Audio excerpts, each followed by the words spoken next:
খাবে, অল্প অল্প করে খাবে, চিকেনটাই ধরে আজ বিস্কুট জল কিছুই খায় না। বিস্কুট জল খায় না। ভাত কালকে যাও খেয়েছিল, আজ একটুখানি শুধু মেটে একটু মুখে নিল, একটা গলা, আর কিচ্ছু খাইনি আজকে সারাদিন। আর রাত্রেটা দেখি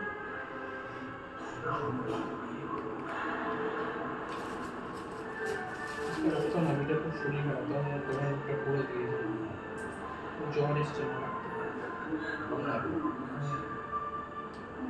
জল ভালো ফ্রিজে পাখা চালা, আমি যেন রাত্রেবেলা পাখা চালানো, এখন 2-4 দিন চালিয়েছে, তারপর আমি আমার চালাচ্ছি না।